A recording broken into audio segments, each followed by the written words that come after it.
Welcome to Visionaries Global Media, your number one source for podcasting entertainment.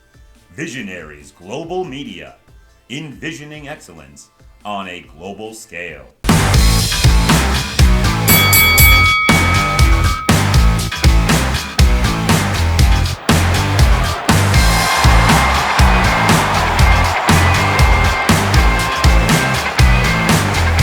Hello, everyone, and welcome to this week's episode of It's Our House Pod with Faz and Deez. I'm Faz, and that handsome bugger is Deez with the blonde hair. How are you? Hello, I am all right. You know? All right. Just all right, yeah. All right. Can't complain. Well, it's WrestleMania season, and who best to bring on the pod before I talk about sponsor than Mr. Gary Tate? How are you, pal? Gentlemen, I'm good, pal. How are you? How's things? Very good. Thank you very much. I'm hoping we're recording this a little bit in the future, so I'm hoping the whole dynamic of the world has shifted and we're in a much, much better place. Yeah, I'm hoping the same. Probably not. Yeah, Probably not, but yeah. hopefully. Yeah. Although I think making predictions at this point is Yeah, a little bit crazy. yeah, Crazy. just I'm going to clip this if it is. I'm going to clip it. But before we proceed, I want to give a big shout out to our sponsor. It's wrestlinpins.bigcartel.com. That's wrestlinpins.bigcartel.com. WRASSLIN pins.bigcartel.com. They've got pins like Hulk Hogan, Stone Cold Steve Austin, The Undertaker, Razor Ramon, and much, much more. Just head on over and put the promo code IOHPOD15 for 15% off your order. That's IOHPOD15 for 15% off your order. Also, head over to Pro Wrestling Tees, type in It's Our House Pod into the description, and you will get our store, our merchandise, the beautiful t-shirt that Mr. Tees is wearing at the moment. And everything you buy from these two great companies goes a lot to help us out. So thank you. We love you all. So this week, with it being WrestleMania season, hopefully by the time I drop this, we're going to talk about the greatest WrestleMania main events of all time. We've all picked two each, and we're going to do a round robin. Each person shall talk about their first choice. But before we do, Gary, tell me what you do, you son of a bitch. Well, currently, I'm doing news for Hooked on Wrestling, which is predominantly a UK site.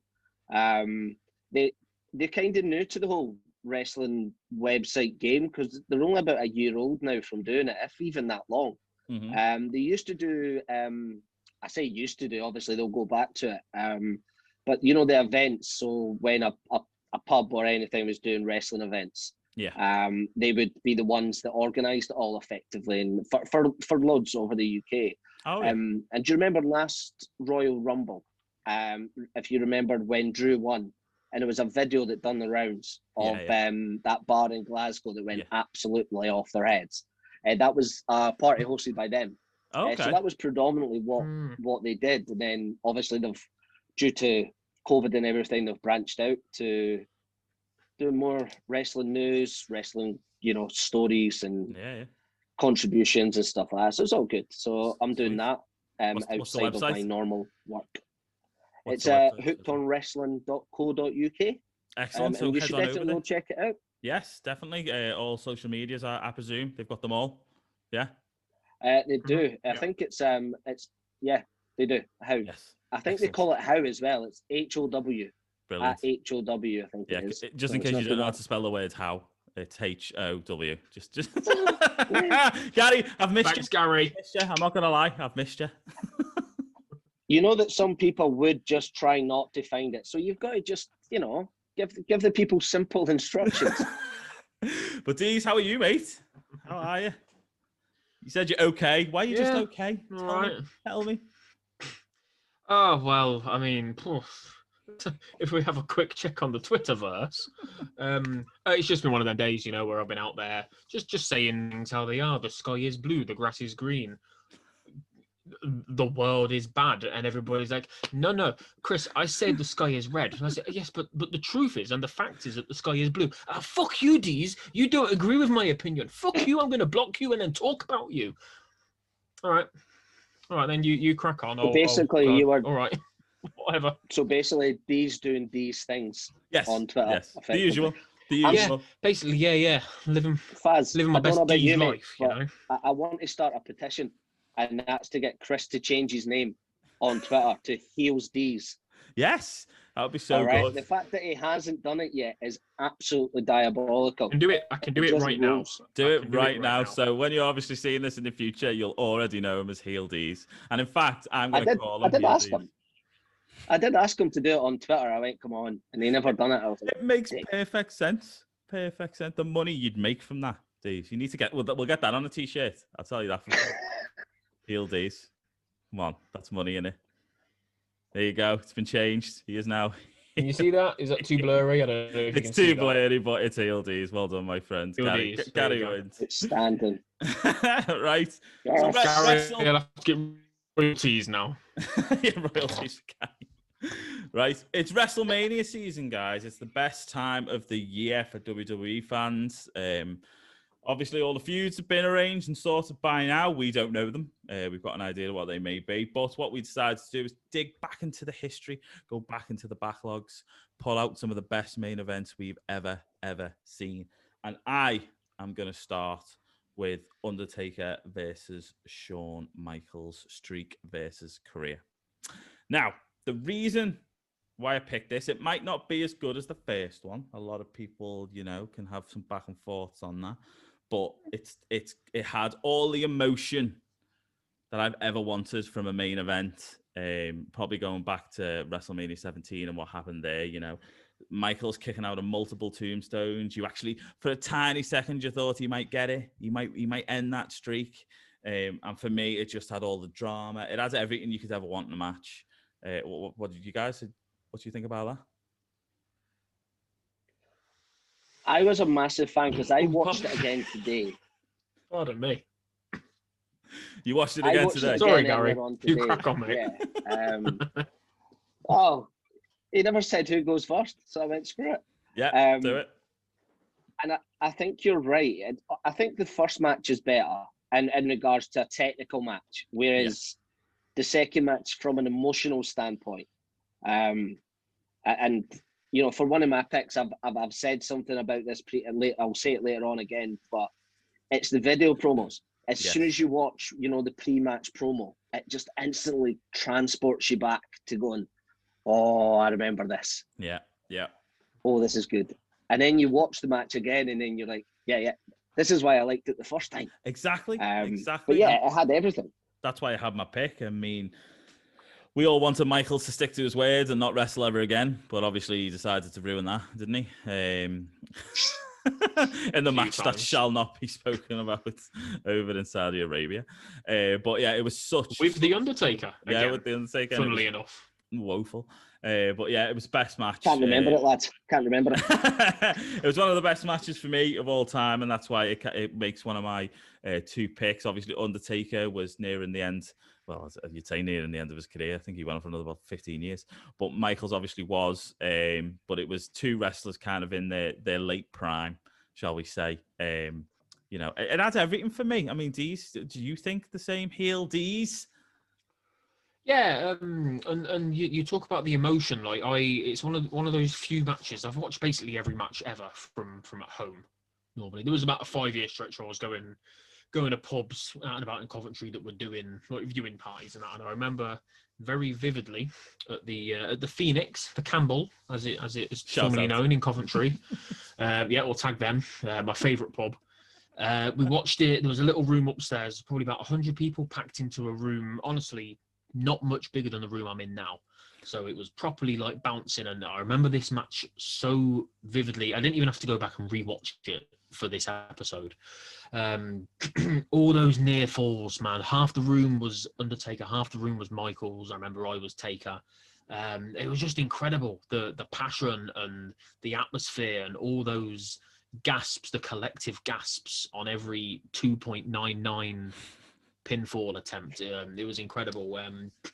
You wouldn't have known, I don't think, as a neutral, if you just came into that match just watching it, you hadn't seen any of the backstory, you hadn't been watching wrestling for 20 odd years, whatever, you wouldn't have known that HBK was on his way out, because he still looked good. He could still go. You know, he put in one of his better performances of his sort of like second WWE career. Yeah.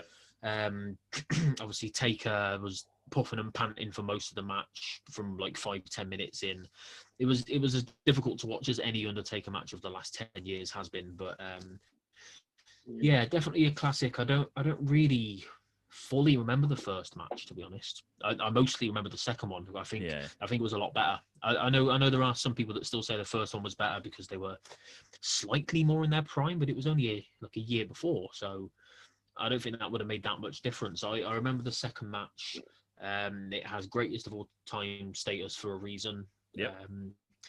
And I've said before, I've never been the biggest Undertaker fan. I really like the American Badass character, but outside of that, I never was really that bomb. But yeah, this match was incredible. Loads of big spots.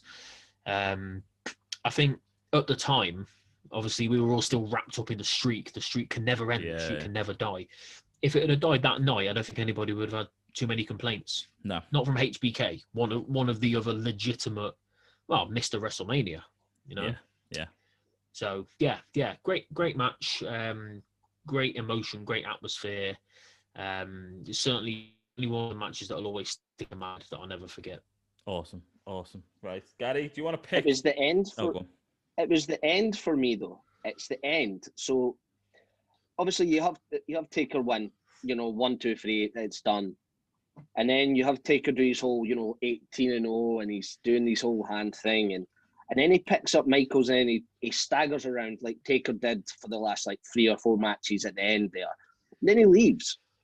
And then you have just Shawn on his own. Yeah. And if you think about WrestleManias, they always end with a big fireworks display, and it's all of that. There's none of that. It's literally like like you would do a cold ending to a TV show. Yeah. It's a cold ending. Yeah. It just, when I rewatched it today, I just went, hit me in the feels again. I just got shivers thinking about it then. Yeah. It's just that cold ending. No, that's a really good point, again. actually. Yeah, it has everything you wanted, didn't it? Yeah, that's a really good point, because, like you say, normally you come away thinking, yeah, that was WrestleMania, that was awesome, but for that one you're a bit like, oh, that was WrestleMania. Oh, yeah, and it was gone. It goes I never really thought about it like that. Yeah, it's a very different. Vince likes. Yeah, it definitely had a different twist on it, didn't it? Right, Gary, give me your number one choice. All right, I'm going to give you the number one choice, but no, I'm not struggling. I've got it. I know what I want, but I'm going to caveat.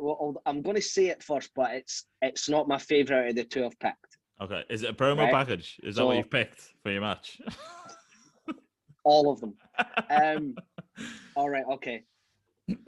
I'll probably get some hate on this, but it's Hogan Warrior, WrestleMania 6. Okay. Now, so we're talking 1990. You boys probably weren't even alive at this point. I was 4. Just. Right, okay. That was 1. Just. Jesus. So, 1990, right? WrestleMania 1990. I was 6 years old, right? And so I didn't watch this live at the time for obvious reasons. I don't even think we could have got pay-per-view back no, I don't think we could. in my house at that time in the council estate in Edinburgh. So it was champ v champ. You had Hogan obviously as the WWE champ. You had Warrior as the IC champ. But I remember just walking past a video store. Remember them? Yep. Kids, if you don't know what that is, ask your dad. Actually, your dad might not even know now. And I just remember seeing this Blockbuster, you might find VHS tape. Yeah, I just remember this VHS tape, and it was, it was yellow, and it had WrestleMania, and you had Hogan on one side, and you had Warrior on the other, right? And it just, there were two larger than life guys, and I had to rewatch it again, because this is when, when people always, how did you get into wrestling? Yeah. This was it for me. This was my WrestleMania, this is the one I always revert back to when people go, "Oh, what got you into it?" It's always this match. See that, because we don't even have to ask it him was the the question. atmosphere. He's already going to tell us the answer. No. There you go. It was the atmosphere. My remembrance is it was in Toronto as well, surprisingly. And if you watch the match, I don't know if you've watched it back, but if you've watched the match, one, Hogan carries it, right? Yeah. Which is just surprising on its own, knowing who Hogan who he was. And obviously, as we've heard now, it was the passing of the torch as well, because this was supposed to be Hogan's swan song. He was supposed to be going down, and Warrior was supposed to be the guy. Yeah. And Warrior at this point was my guy. So I popped. You know, you're talking, I was 7 years old. I'm old. And I popped like an absolute nightmare when Warrior won that match. And it had everything. It had the leg drops. It had the, you know, he's over the gorilla slam. It had everything. It was great. It was brilliant. Fireworks and all. And Warrior. Get in there. Rest in peace. I mean, what are your thoughts about when it comes to Warrior? I know he's obviously, you know, he's loved and all that, and obviously you were a big fan of him, but there's not many memorable moments, is there? I mean, was he that good in the ring? I honestly, I've never really watched him. No, he wasn't that great. He just wasn't. He was very much your stereotypical, you know, 80s, 90s, who they wanted. He did 3 or 4 moves. You know, I think there was one SummerSlam he came back, right? He ran down to the ring. He lifted Honky Tonk Man over his head, slammed him, and then walked out with the IC title. It was literally a 5-second match. And that was He's the Goldberg of these days. Matches. He's the Goldberg of these days. Yeah. And well, so, you're not selling this match to me, Gary. I'm not gonna lie to you. You're not selling this match to me. Right. So yeah, basically, it's 2 guys that couldn't work, couldn't sell, but it was really good. It was really fun. Right. Stop. Firstly, Hogan could work if he wanted to. Right. It's a myth that Hogan couldn't work. Yes. Very true. You do not go to Japan in the 80s and wrestle and be accepted and be a horrible worker. Yeah. He was just in these, and the less said about Hogan for obvious reasons, the best. But it wasn't, the match itself's good, right? Yep. But it's not the match that sells it. It's the electricity of the match in the stadium, you know, it's the whole electricity of it that sells it. It's the fans going mental. It's the popping when, you know, Warrior won and he's lifting the both titles up. It's that what gets you. The match itself, it's a good match for based on who it is. But it's everything that comes around the match, the crowd, the electricity. It's up there for me, the electricity, the crowd of Rock Hogan. Yeah. Funnily enough, in Canada as well. Yes. You know, so big shout out to the Canadian fans. Yeah, because a load of people download us from Canada. Deez, what do you think? If you build it, they will come. What do I think? So I'm very much in agreement with Gary. It was quite a short match, like you say. It was good considering the guys that were in it. I like Warrior. I've been back obviously over the years and watched a lot of his stuff. I think he's mostly remembered for the insane promos, the fucking gibberish, garbage, hilarious, bizarre, worrying at times promos. Not really remembered for his matches, but like Gary said, he literally had some matches where he ran in, did a move, and left. It's one of them matches that sticks in your head for the moment. Yeah. You know, look, so many of the classic WrestleMania moments are just that. They're moments. They're not matches. There's been loads of shit main events, you know, but you still remember them, and you still remember them as great because you remember the winner or what happened in them or who left as champion or a redemption story or, you know, whatever it might be. Yeah, it's like 50% of the Attitude Era, isn't it?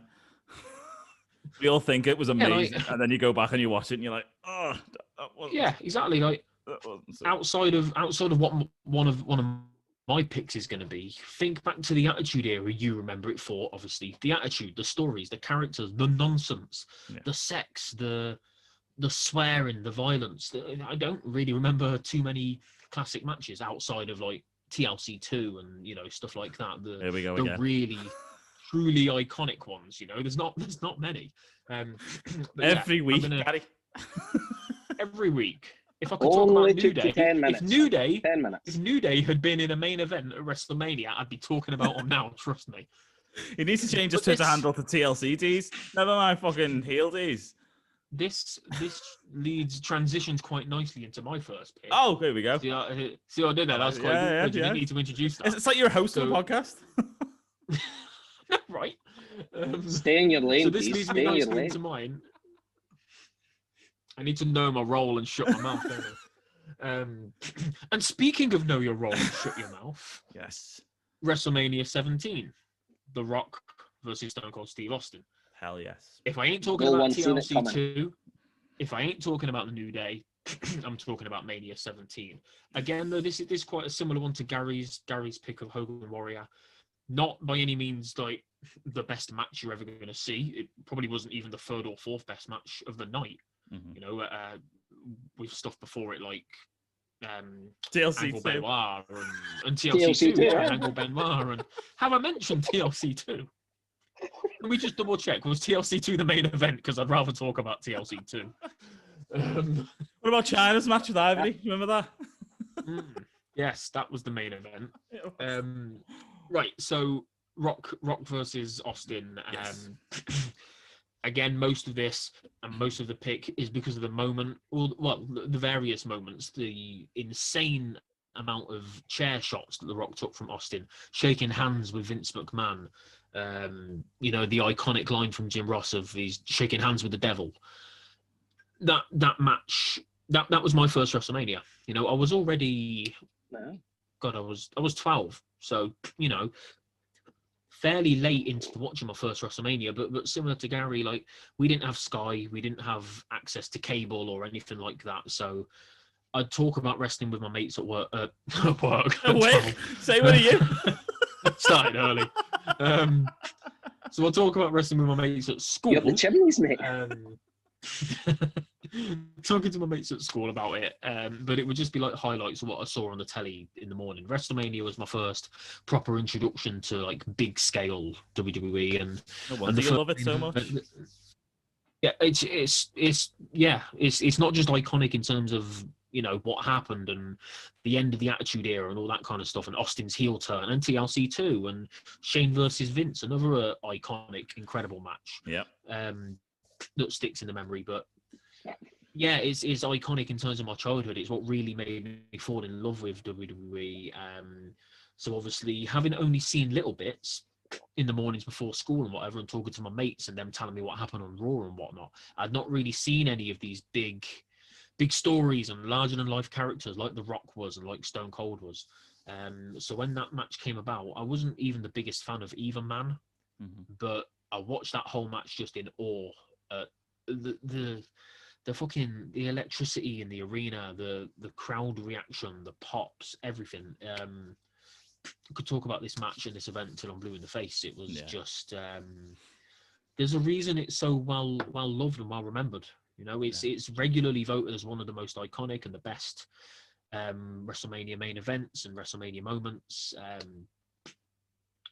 It's like what Gary said, isn't it? It's Vince. He knows, like with Shawn Michaels in the ending, there's just certain things at certain times he gets absolutely spot on. And Austin was in Texas. It was a Texas fight, and Rock was technically a face but coming in as a heel at the same time because of the location. It was the bait and switch.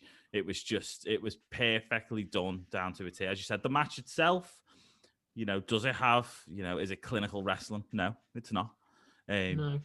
It never was from either of those two men. It wasn't. And if you go I was back, about to say, neither one you would put up there as your top technical gifted wrestler, would you, to be fair? No, but they had the ability like Triple H had when we were going into 2000s, which is, he knew when to stop. He knew when to take in the crowd. He knew when to, do your camera cuts. He knew, both of them knew exactly how to work the whole stadium. So, and obviously then you throw Vince into the mix, and Vince is just the king at it. And it was perfect. And you're right. It's definitely, in my eyes, one of the best WrestleMania main events of all time. Like you say, that sort of like bait and switch sort of thing. Like even at the time, like I didn't really know too much about Vince McMahon, the Mr. McMahon character, anything like that. But I knew he was the boss. I knew who was the good guy. I knew who was the bad guy. I knew that Vince McMahon was also a bad guy. So see him coming down the ramp, you're like, fuck, okay, right, that's how this is gonna go. Rock's gonna win. Whatever. Yeah, but that's the thing. At the time, The Rock wasn't a bad guy. The Rock was the face of the company. And this is why it worked so well. Both of them coming in were faces. It was just, could Austin get the job done? And that weird dynamic, wasn't it? Yeah, it's one of them times. It's like when we spoke a while ago about NXT, and we said, you know, it's very rare you have a face versus face or a heel versus heel. It's always face versus heel or heel versus face. But there's times like with Michaels and Undertaker, you know, like with Hulk Hogan and Ultimate Warrior, where you put these two dynamics together of face versus face, and it's what's going to break. Who's going to come out the loser here? And the way they did it, no one lost. I mean, obviously, Austin's character as we went forward, no one really likes that turn. People, you know, a lot of people don't like what it led into. He could have still been a badass and been a heel at the same time, but instead he became a whiny little bitch. But out of it all, it's a moment that we'll always remember from wrestling. And that's just a fact. Yeah, and the fans didn't really let him turn heel, did they? Very much like well, he had the what, didn't he? They didn't let him turn heel. As soon as you have a catchphrase, you're screwed, aren't you? You know what I mean? Yeah. Don't. I hate it. I'm with you. That has to be up there with one of the most annoying wrestling chants ever. And Stone Cold is purely to blame for that shit. Yeah. It's so infuriating. It's irritated me since its inception. Yeah, CM Punk. We could do an episode on that as well, the most annoying chants. Yeah, that'd be good one, actually, yeah. CM Punk. CM Punk, he ain't coming back. Get over it. Move on. You only tend to get the CM Punk ones now. Chicago. But you only tend to get them now in Chicago, which is fine. That's understandable. I get that. Yeah. The what chance you can get every time he does a little Twitter tweet tease, innit? Every time he does a little Twitter tease, you'll hear the crowd pump up a bit, and everyone's like, CM Punk. It's like, shh. That's why I love John Cena. John Cena just had a way of just ending that every time. And Paul Heyman. I think Shane did as well at one point, didn't he? I think Shane McMahon was able to stop it quite clearly as well. But I can understand it put some people off, and that what chant is the biggest. As well. That what chant is the biggest ball ache in wrestling. Yeah. Bar none. Yeah, 100%. I watched yesterday. There's on I think it was YouTube. It was like WWE's biggest drafts. So who swapped during the show, and Vince is announcing his first pick, and it's The Rock. You know, he's the first draft pick of all time, and literally every time he says 3 words, it's what, and I was just like, oh, if that wasn't. I've got to say, what I hate the most about the what chant is when it's used for every other word that a foreign wrestler says. Yeah. Really, it makes me want to stop watching that episode. I know it's probably not as tinged and lined with racism as we like to think that things are in 2021, and assuming that everything is racist and everything is offensive, but it does seem to happen more often than not with foreign wrestlers. I can specifically remember many Jinder Mahal promos when he was champion. Nakamura when he was a heel champion. All what chants literally at the end of every sentence, and I just fucking hate it. I really hate it. Yeah, so we'll save that for the future episode. So we'll keep that one in the bank. Yeah, that's fair enough. That is Dee's Stone Cold Steve Austin. That is Dee's pick of Austin versus The Rock, WrestleMania 17. And if you didn't know, there was a TLC match on there. Go back and give it a watch. It was pretty good. Pretty good. Bad at all. But before we proceed with my second choice, I just want to give another shout out to our sponsor. It's wrestlingpins.bigcartel.com. That's wrestlingpins.bigcartel.com. WRASSLIN pins.bigcartel.com. They've got the Hulk Hogans. They've got the Ultimate Warriors. They've got the Stone Cold Steve Austins. They've got everyone. I can't hold them up that quickly. And maybe me and much more. Head on over, put the promo code IOHPOD15 for 15% off your order. That's IOHPod 15% off your order. And you can put that against anything from a single pin to the multi-packs to whatever they're doing around the time. If they've got another code, you can add our code to that code. So everyone who's bought so far, thank you very much. Much love. Head on over as well to Pro Wrestling Tees. Put the code. I was going to put the code in. Put It's Our House in the description and hit the click button, and you will see that beautiful t-shirt that Mr. D's has got on, and we'll be putting more merchandise on as we go along. So I'm gonna have to go and buy one. Yes, you are. You cheeky. It's quite insulting that I haven't actually been given a free one. But Hey, we had to buy our own. We don't get freebies here, mate. That doesn't happen here. Yeah, I know. I'm Scottish. I had to try and get something for free. Yes, but thank you, Gary, if you do. Much love. Thank you very much.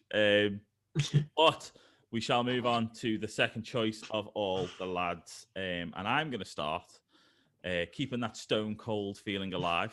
I'm going to continue with Stone Cold versus Shawn Michaels. Obviously, when Mike Tyson was involved in the match. And the reason I picked this is because I recently watched the True Story of WrestleMania. Have you guys seen that? Yep. And you can really understand how important that match is to wrestling history as a whole. Because at the time, WWF was losing to WCW. Vince is a very smart man, knows what to do, brings in Mike Tyson to obviously get that viewership going. It was a massive media circus, as we know. Every week Tyson was out there with his DX top on, and it was really building up. And then obviously we had the final validation of Stone Cold as a main eventer, winning the title. And it really started the whole Attitude Era. That's literally when it began, with that win. And then after that, unfortunately, Shawn Michaels got injured, but we had the creation of DX. As Shawn Michaels and Triple H, I'm a huge fan of that DX, but I like the New Age Outlaws, X-Pac. That was my DX back in the day.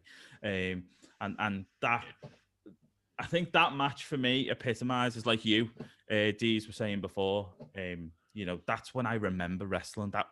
I remember everything about that match from start to finish. I remember most about that pay-per-view, to be honest. It was one of those ones that, as Gary said, I used to have on tape. I used to have that and Royal Rumble 98. They were the two I used to have. So yeah, that's why for me, it's one of the most, not just because, like we said about all these other matches, it wasn't the best technical. I mean, Michaels is always great in it, and especially back then in any match you watch, he was probably best in his 2002 run onwards. But he was phenomenal in the ring. He a lot of backstage politics. He had a lot of power. But it was just an amazing match for me. It had all the emotion, it had everything, and then obviously the Mike Tyson punch at the end really wrapped it all up with Austin getting the win. So I'll go to D's this time, whatever you are on the screen. What do you think about that match, pal? So I it didn't have TLC, innit? Sorry. Yeah, tables, no ladders, bullshit, garbage. Don't know why you rave about it. Yeah, I watched it again a few days ago. I didn't really remember too much of this one. Was this Mania 14? I want to say this was it 13 or 14? One of the two. I can't remember. I think it was 94. 14. No, 90. Yeah, 94. Mania 14. So I don't really remember too much of this one. Went back and watched it the other day, and I was surprised at how technical it was. I think, like you say, similar to all the other matches we've said so far, not the best technical match in the world, but it holds up. It still holds up even by today's standards. I'd say it was about a good sort of like 25-30 minute match. Not really remembered for too many things that happened within the match. It is still really remembered for the punch heard around the world. Like you say, I think what makes this match so iconic and makes it so important is that it did usher in that new era of the DX, of the Attitude Era. Really trying to do something different and really trying to push the envelope. Would things have played out the way they did if they hadn't have got a star as big as Tyson? Probably not. Tyson was known for not giving a fuck. He was always a bit of a dick. Yeah. It was really good. I still think that Tyson is hands down the best celebrity addition that WWE've ever made, the best celebrity signing. You know, obviously now at the minute we've got your Bad Bunnies and stuff like that, but I don't even know who he is. I still don't. Everybody knew who Tyson was. An absolute clue. No, I still ain't got a clue. I've learned a little bit about him since he appeared, and he had Booker T in a song. That's all I know. Yeah, doing this. Pretty much all that I've learned is that I don't know who he is. And because I don't know who he is, I ain't YouTubing the lad. But I've read that he's got like 1.3 billion hits on YouTube, and I'm like, yeah, that's cracking. Yeah. Who is he? What? Yeah, we'll take 1% of them. What do you think? 0.1%.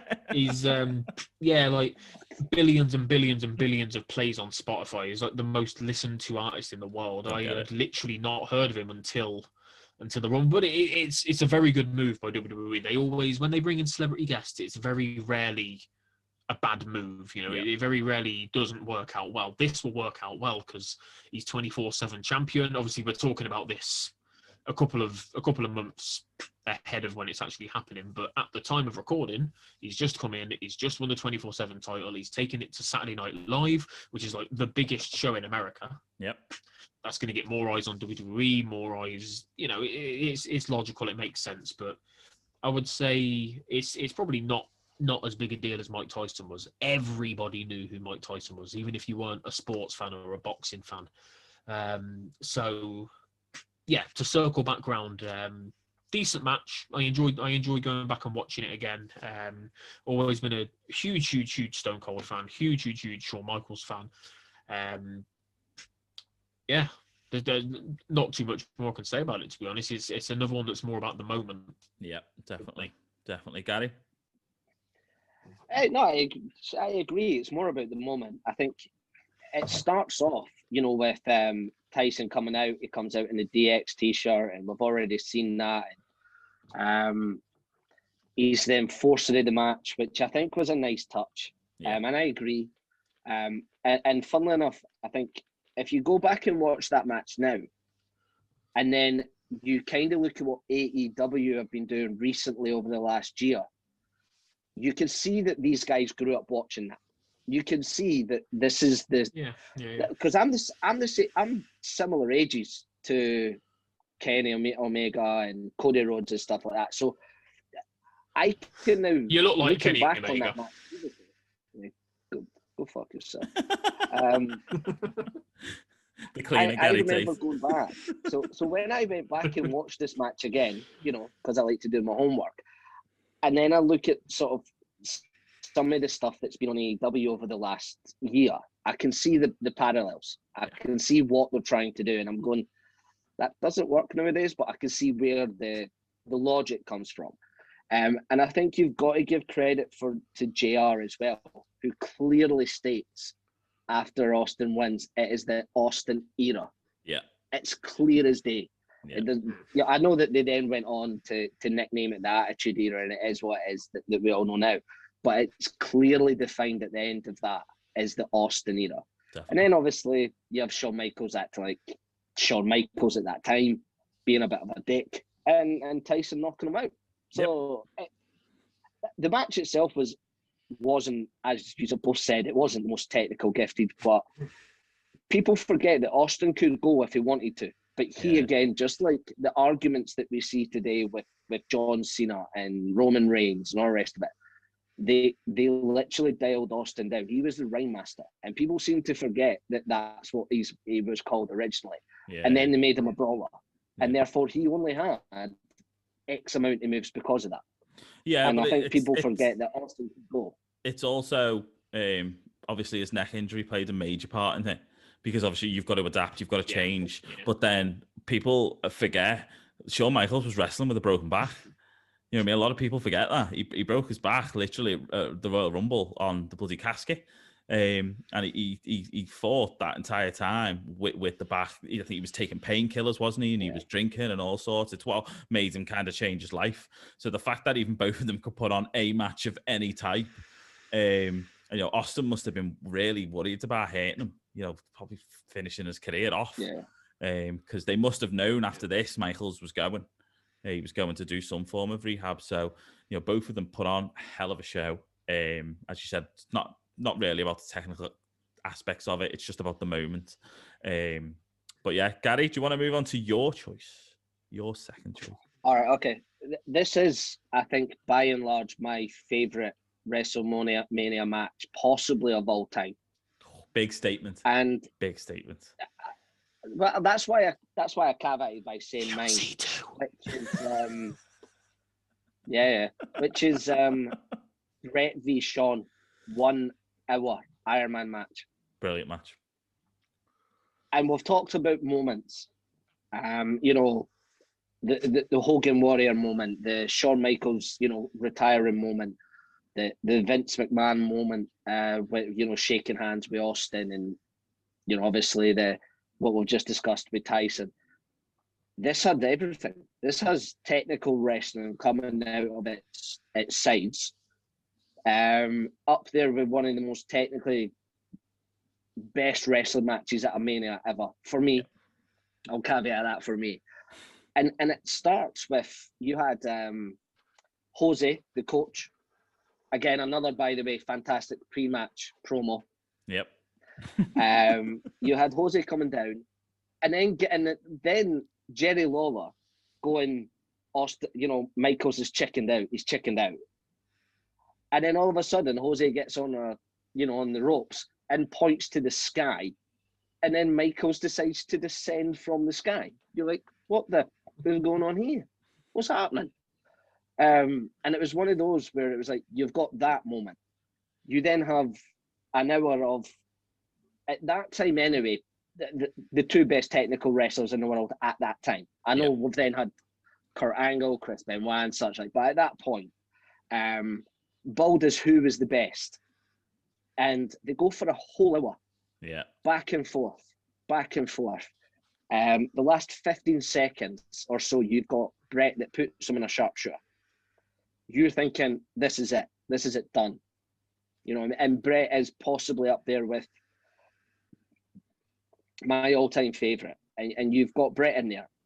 And you've got Lawler thinking that Shawn's tapped out because it ends. You've then got Vince going, no, I don't think that happened. And then you have Gorilla Monsoon, who, by the way, was lovely to see again on my TV screen. Legend. And then you've got him coming in, basically calling extra time. And Shawn Michaels, for the first 5 minutes of that, just looked dead. He looked absolutely like it was going nowhere. And then just boom, he comes to life again. And you have that moment. It's a boyhood dream come true. Yeah. It's one, if not the ultimate WrestleMania moments of all time. Shawn just sitting there looking at it. It's one of those moments that just lives. It's WrestleMania all the way through it, the start to finish. Yeah, we were talking about that, weren't we, a while ago, Deez, about no one does that anymore. No one in wrestling, when they win that title, apart from Drew McIntyre did at Mania, no one sits there and just holds and realizes what they've got in their hands anymore. And it's obviously Michael's coming down on the wire and him winning it are two iconic moments that are in any promo package for WrestleMania ever these days. Great choice, great pick, Gary. I think it's such a shame, isn't it? We had the Montreal screw job because it really, when you go back and you think about that, or you think about Austin, Michaels and Hart, unfortunately your brain just takes you back to the Montreal screw job every time, doesn't it? If you didn't have that, overshadowed it. Yeah, this is overshadowed a great rivalry. Yeah, one of the greatest rivalries and matches of all time. It's a great choice. Yeah, and I think, as you said, with the Montreal screw job, you're right. I think it does overshadow it, sadly, but not for me. But I get why it does. Yeah, Days. Sorry, I was just gonna. No, it's all right. I was just gonna touch on the boyhood dream has come true line. Any WrestleMania promo package, like at the start of the show, the ones that they do where they do the retrospective of all WrestleManias, that's the line. Yeah. That's the line that always sticks out, in terms of one-liners and iconic lines. That's up there with remember Jeff Hardy against The Undertaker, the ladder match. Yeah. Make yourself, what was it he said? Make yourself famous. Yeah. You know, it's another one that admittedly I don't remember too much of. I've watched it multiple times, but nothing within the match itself like jumps out for me. I know it's an incredible match, incredible technical ability. There's no big spots, but there didn't need to be any big spots. It was just like you say, the two best wrestlers in the world at the time putting on a clinic that's still spoken about today. It is a shame that like you said, Faz, the Montreal Screwjob happened, because when I think of Shawn Michaels, I think of the Screwjob. When I think of Bret Hart, I think of the Screwjob. So it's a shame. There's very little extra I can add to that one. I think, to be honest, it's one of those main events, isn't it, which we will never get to see that often anymore, which is, unless it's probably an NXT match, for example, which is two absolute beasts of technical wrestling going at it for an hour. It's very rare you'll see that in a main event at WrestleMania ever again, because, you know, a lot of them don't like it. I don't think we'll ever see a 1 hour match ever again at WrestleMania. And I think what Deez was saying there is no high spots. There isn't. I've rewatched it countless times. There isn't. And I think what people, and I get that's what it is, but it was billed as the two best at that time wrestlers in the world. So we already knew that Shawn could do ladder matches. You know, we already knew Shawn could do X, Y, and Z. This was about his technical ability, and that's why he went back to the whole story. I could rattle on all day about the whole story.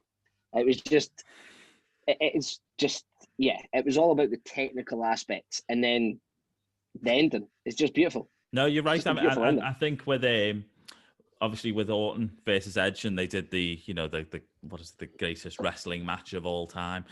I'll be honest, as soon as they mentioned that, I thought of Bret Hart versus Shawn Michaels in an Iron Man match. That was the first match that popped into my head, where I went, so you've got a lot to beat in order for me to even consider you on the same level. And it didn't for me.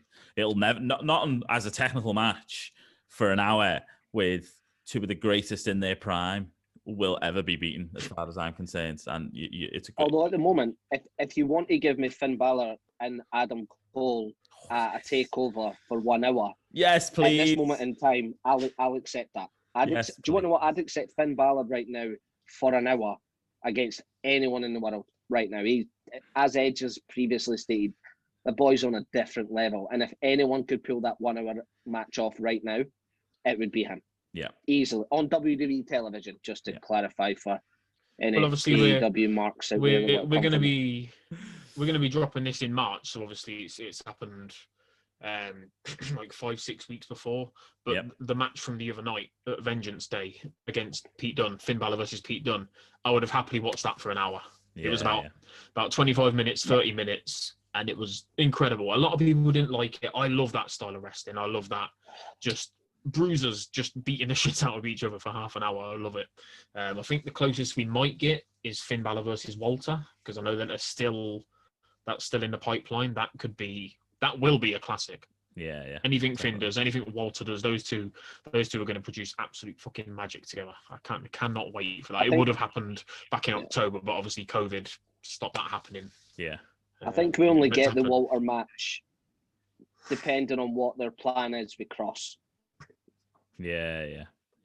Well, they're teasing for the NXT title. This time of speaking, they're teasing Walter rejoining Imperium in NXT. So maybe this is them building towards Walter versus Finn, because it was due to happen on NXT UK. Yeah, well, sure. But obviously with the travel restrictions, maybe they're thinking, oh, okay, right, we can't do it there, so let's just move Walter over rather than moving Finn over and do it on NXT TV. You know, maybe. I don't know. I suppose who knows what. If you're going to have to do it and you're going to spend the money on it, because I'm guessing Walter would have to, you know, quarantine for 2 weeks. I don't know the rules in the States, but I would have, as far as I'm aware, then I suppose moving him to the bigger show, in essence, would make more sense if you were going to do it.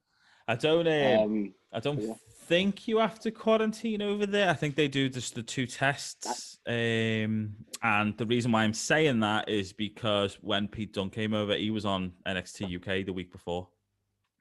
and then they flew him out All right, okay. that night. And Fair enough. I think he had to stay in a hotel for 3 days, and he had to pass like 2 tests, I think it was. But again, don't hold me to that. But yeah, But Finn wants a Walter match though, and yes, he does. Yeah, again, it would be an outstanding match, and I'm here for it. I just don't know how can you continue, that build for Walter and not diminish Finn, but because you still want Cross to win that title. That has to be the goal at some point in the next few months. Mm-hmm. It's who the feud is, isn't it, going forward? But that's another show. People so we'll move on to you, Mr. D's. We'll move on to your choice. My final pick is actually like we've had one technical match so far that wasn't really so much about the moments. Every other match has been about the moments, but my last pick is a nice combination of both. It was a decent wrestling match, by no means the greatest, but still a very good wrestling match with one very good technical wrestler in there, with possibly the greatest moment of all time in WrestleMania history. It was the triple threat from WrestleMania 30 of Daniel Bryan versus Randy Orton versus Batista. Obviously, WrestleMania, Miracle on Bourbon Street, the Yes Movement, call it what you want. It was the best thing on WWE TV for a number of years. Yeah. Find me a single person that wasn't invested in that. It was emotional. It was fairly similar to sort of like harken back to the days of Stone Cold, the anti-authority. We hate our managers. We hate our bosses. We all want to stick a finger up and hit our bosses. That's what Daniel Bryan's whole deal was. The whole, you'll always be a B player, like they did with Kofi Kingston years later. Would the Kofi story and Kofi Mania have been as good without WrestleMania and the Miracle on Bourbon Street? I don't think it would have been. It was a great match, the main event, the triple threat. Yeah. As much as the main event was great, it wasn't just about the one match. It was about the whole night in general, because obviously started off the night Daniel Bryan versus Triple H. Triple H lost the match, but left Bryan he left him laying, didn't he? He left him an absolute wreck. He had to be all bandaged up, and you were thinking, shit, is he going to make the main event? Yes, obviously, he's going to make the main event. We're not idiots, but they still did a nice job of making you feel like, oh shit, he's just gone through all of that to not make it to the main event. How can this happen? It's a travesty. He comes out for the main event, battles against all the odds, similar to how Rey Mysterio did against Kurt Angle and Randy Orton years ago. I think this is the Miracle on Bourbon Street is the greatest WrestleMania moment of all time. Yeah, in 37, nearly 37 WrestleManias, as we will have when this goes out. Incredible. Yeah, incredible. we have to put it into context as well. As you said, with Daniel Bryan, he got fired, he came back, he had to go through the mid card, he had to get all the way there, and then, as you said, not only did he have 2 matches, but let's get it right, he didn't have like a 5-minute match. He had literally like a 25-minute match, and then another fucking 25-minute match, if not 40 minutes later that night, and against 2 of the best who've ever laced the boots, in Randy Orton and Batista. It was solid pay-per-view, really good match. And she said, to be honest, I think even with that WrestleMania, that's the only moment for me that really stands out. I can't really think of anything else that happened during that Mania. Do you guys? No, not clear. No. Nothing. No. In fact, I'll bring up the card. I'll bring up the card now because to be honest, outside of the opener. Yeah. I think this. I'm gonna really this was around the time. Winnies are being sarcastic here. And I'm just not picking up on the sarcasm. Wait. Yeah. Sorry. What was it? Was it when Taker lost as well? Yeah, of course it fucking was. Yeah, but no, come on, right. Nothing else happened. Right. Nothing else happened. Not remember that. I thought you were being sarcastic. No, let me start. I genuinely thought you were being sarcastic there, which is why I was agreeing with you. And then when Chris said it, I'm like, let me finish. Let me finish. I'm on Deez's level, and to be honest, even though it was a big deal to the wrestling world, I didn't really care that much at the time. I didn't. What? I didn't. I honestly didn't. For me, it was a streak. Is a streak. Yeah, it's great. Obviously, he'd won so many as he did, and it's the Undertaker and stuff. And probably around that time, he was in his prime. And I'm gonna get a lot of heat for this, but fuck he's all. I don't care. Go over to Heel D's and tell him. And I'll get hate for saying that moment is a bigger moment to me than Brian winning the championship. No, of course, yeah. And if we were talking about the whole card.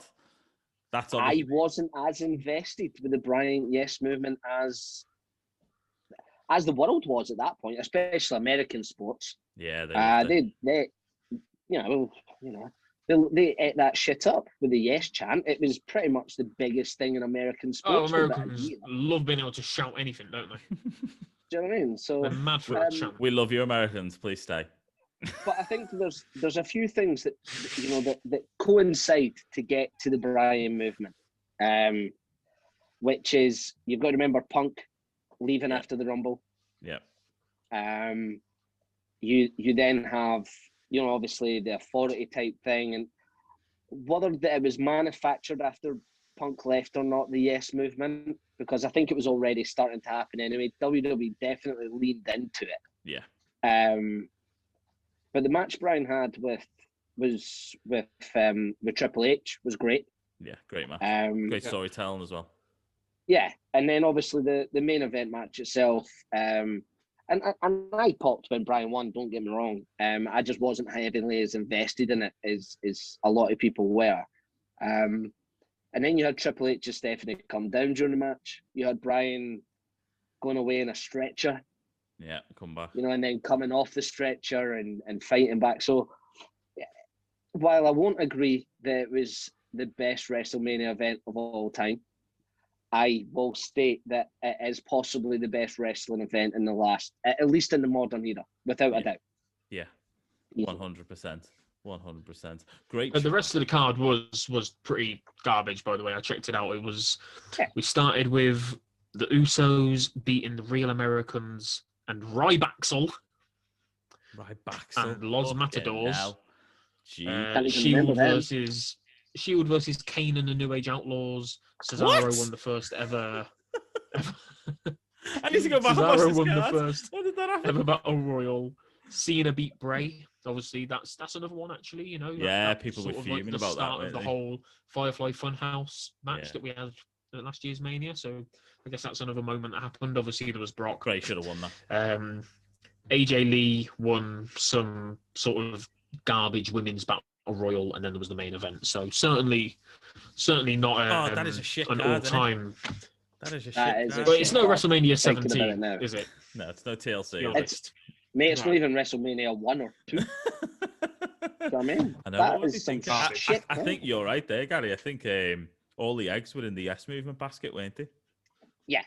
Yeah, massively. It was all Brian orientated, and rightly so at the time. As I said, while I might not have been into it, I appreciate that it was possibly the biggest thing and probably in the last 10 years that WWE have done. Outside of maybe the Summary Punk, which they managed to screw up as well.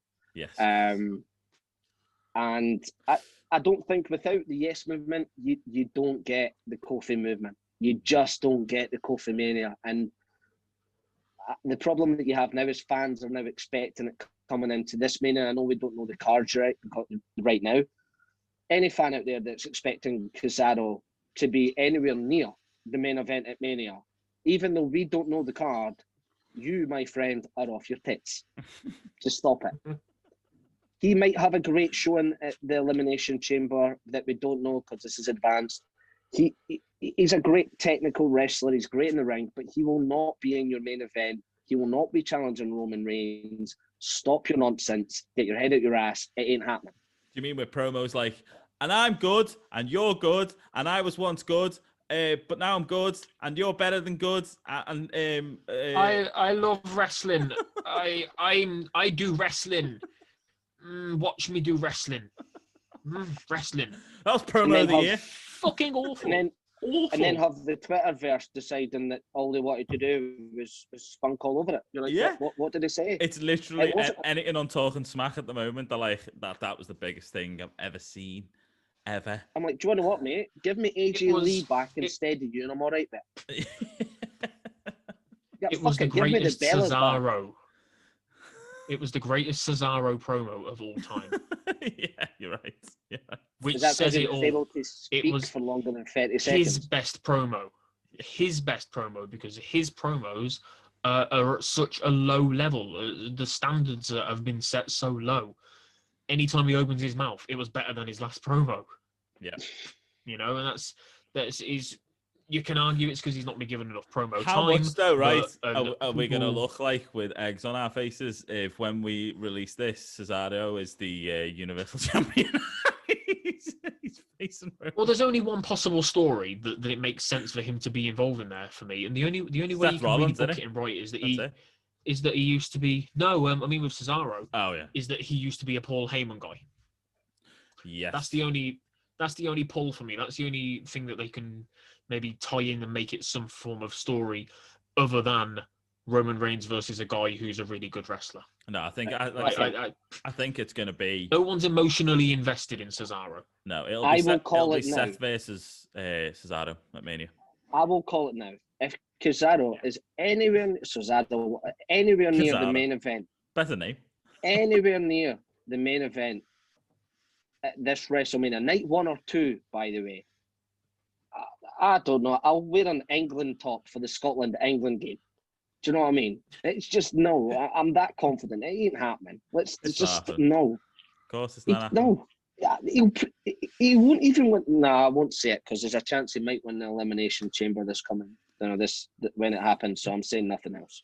Well, He's not going to be. I'll tell you what. Obviously, this is the future, so apologies to all. But it was good to finally see the Miz say, "I can cash this in another show," for the first time in the history of him holding the bloody briefcase. He hasn't once mentioned the Universal title. So it was good to see him mention it. So maybe you know what? He go fucking mental and have him cash in on Finn.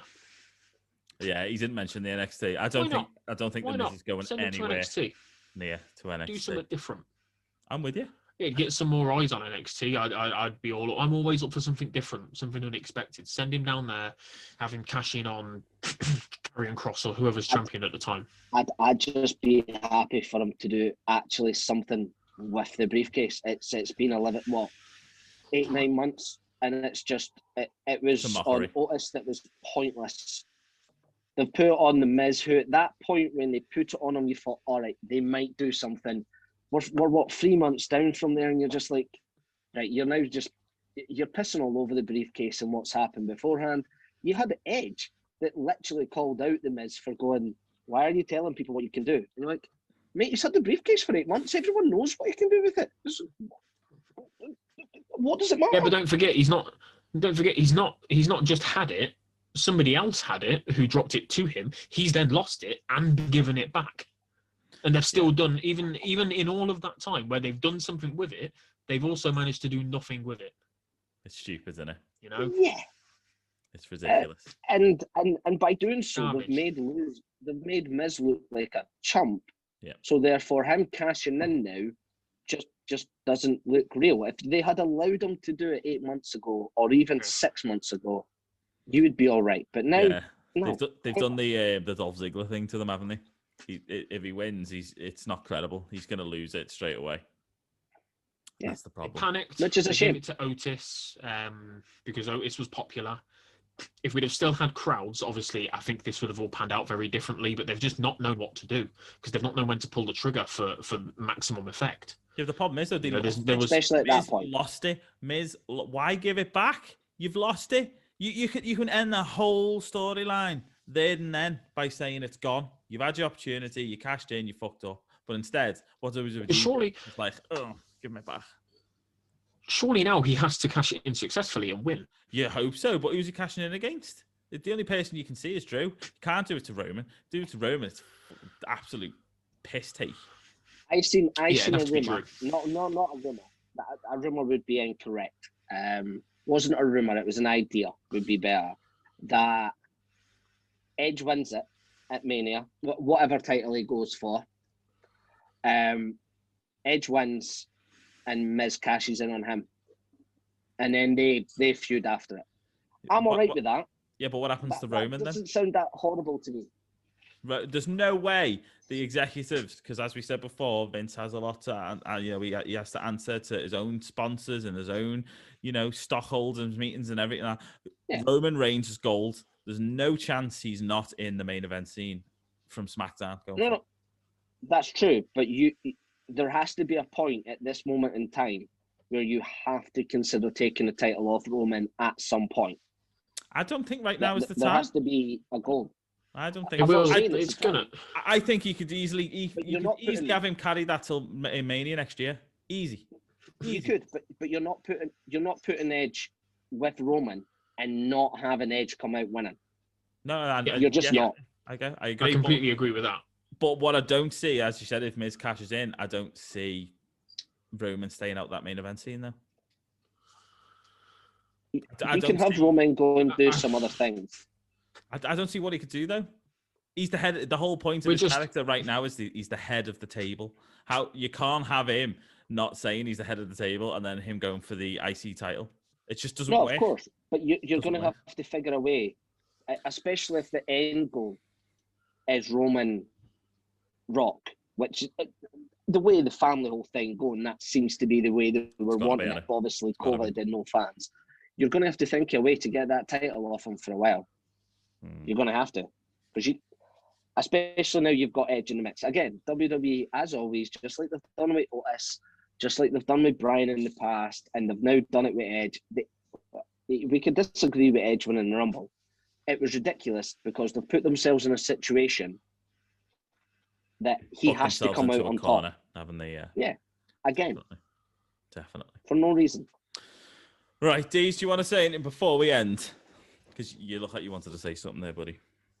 No, I was. You know what? I was just going to say, how about all of us just pick who's the SmackDown men's title match at Mania? Oh, and see if we got it right. Who's the Raw men's? Yeah, just see. Let's just sort of like a little prediction thing. When this drops a few days before Mania or whenever we do it, who do we each genuinely think? No explanation. Just keep it short and sweet. Who do we think is the Universal match, and who is the WWE? Let's do NXT. For me, let's do NXT in there as well. Oh yeah, because NXT is going to be a part of it as well. Hopefully. Probably, yeah. I think. I hadn't thought about NXT. Careful. Triple threat. Okay. Finn, Karrion Kross, Adam Cole. Okay. Go on, your other two. No, I'll do my other two. All right. Yeah. Do my other two. SmackDown, I think Roman will still be champion. And I am going out on a limb here. Jey Uso. What about Raw? I think we get that again. Raw, it's got to be Drew versus Edge, with Edge winning. It's got to be. Okay, Gary. Is there another takeover between now and Mania? Yeah. Have they announced one, or is there a possibility? There will be one, but they will be. Yeah, but I don't think they'll. Obviously, with WrestleMania being 2 nights, I don't think they'll have one. No. It'll be the week before. Right, okay. So if we're including NXT, you've got to go Finn and Cross for me anyway. Just as a singles match, I think the way it's playing, I think you get Finn and Cole before then. If there is another NXT takeover, if there isn't, then my answer would be different. But let's just say that there is, and Finn and Cross, Sheamus and Drew. Seems to be the way that I can see it, and while I disagree with it, it's Edge and Roman, and I know they're predictable, but I just don't think, because there's no fans, I don't see them doing anything unpredictable this Mania, because I don't think there's no fans. They're going to go predictable as predictable is. Yeah, I think I'm going to go with you, Gary. I think they were my 3 picks. I think at the takeover, maybe before Mania, I think it's going to be Adam Cole versus Kyle O'Reilly in a one-on-one. I think that's the way they're going to go. And I think Kyle's going to win with Adam then coming up to the main roster. But yeah, I think the other two kind of, for me, set in stone. I think it's Sheamus versus Drew, and which I'm gutted about because I wanted Keith Lee in there. but he's going to win the US title, isn't he? And Edge versus Roman. Yeah, I'll go with you on that one. Jey Uso's a good thing, but I think Kevin Owens will face Jey Uso. That's my pick for Mania. Yeah, I don't know. I think a lot of it comes down to what happens with Jimmy when Jimmy comes back. Do they? How do they do? Good with a Jimmy and Jey match be? That'd be fucking awesome. Man. Amazing. Yeah, yeah. Imagine even if you had a triple threat. A triple threat with Roman. Oh, lose my mind. If Jimmy wins, Jey gets to leave. If Jey wins, Jimmy has to join. Something like that. Yeah. And if it was to happen and Miz does cashes in, I'd be alright with Miz and Edge. It's not happening, but I'd love for that to be the curveball on it, and then Roman go and do his family stuff for a little while. It's not happening. Roman's in the main event on the Sunday of WrestleMania. Let's just clear that up. Okay. Yeah, all right. I'm going to throw a curveball then. And I think, Gary, you might be right. I think WWE might want to give Drew his WrestleMania moment again because there's fans there this time. So Miz cashes in after Sheamus and Drew were the last two in the chamber. Miz wins, and then you might have Miz versus Drew at Mania because Miz wanted to be in the WrestleMania because it was meant to be Hollywood this year, wasn't it? And he said he wanted to be in the main event of this year's WrestleMania. I know it's still in Florida, but I still think that's a possibility. Are they doing the whole Super Bowl thing with fans this year? Because I think was there 25,000 fans for the Super Bowl? 25,000 plus cutouts.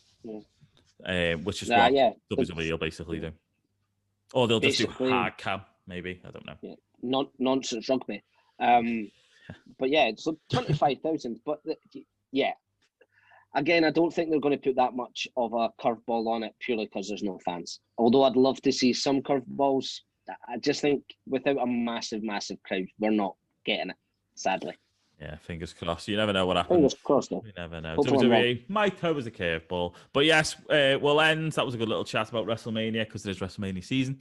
But we will end again with all our choices. So I picked Undertaker versus Shawn Michaels, the Streak versus Korea. And then I picked Austin versus Michaels in the defining moment and the starting point of the Austin era, as Gary said. Gary, your choices were? I went for Hulk Hogan v Ultimate Warrior from WrestleMania 6 and the 1 hour Iron match between Bret Hart and Shawn Michaels. Yep. And D's?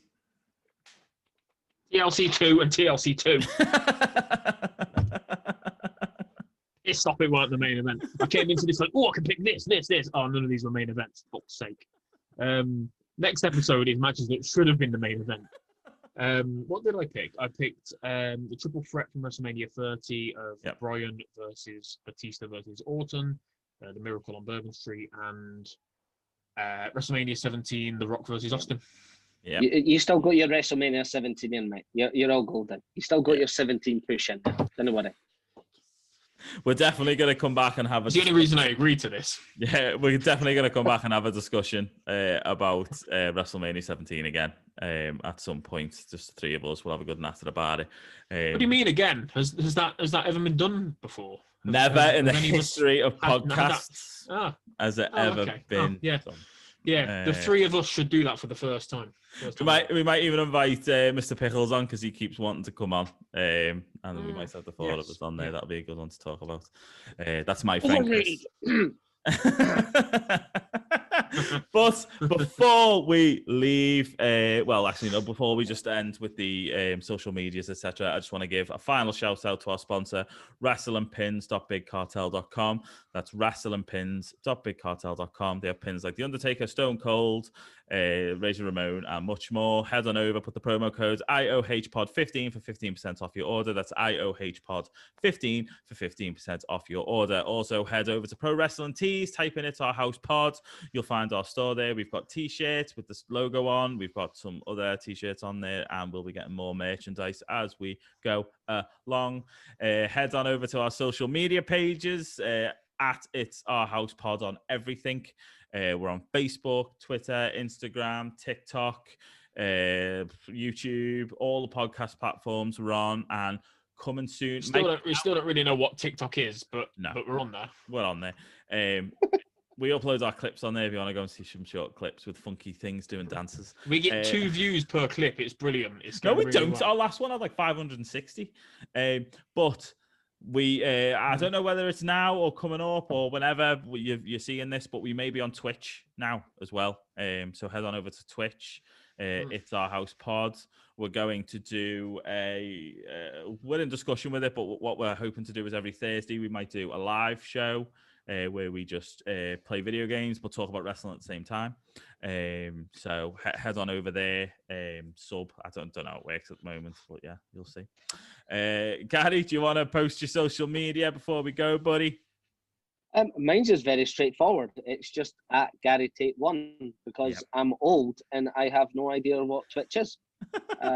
So screw you. But go and sub to it or whatever. And Faz has got an OnlyFriends account as well, so they're on there too. Yeah, so, OnlyFriends, that's what we're opening. It's not an OnlyFans, we're opening an OnlyFriends account. I think we should make that app. That's a good app. I kept it PG, kids. I kept it PG. Deez, what about you? Oh, he stalled. He stalled. Look at that, Gary, right at the very end. We had him right. Well, it's at Heel D's. Yes, at Heel D's. Head on Get over on there. Give him all the love in the world. He's literally gone. Beautiful. And mine is at Faz's Thoughts. That's FAZZAS Thoughts. So head on over there. Please sub to us. Give us a like, comment, all that stuff. It massively helps out the channel. We love you all, guys. And take care of yourself. Have a good one. Cheers.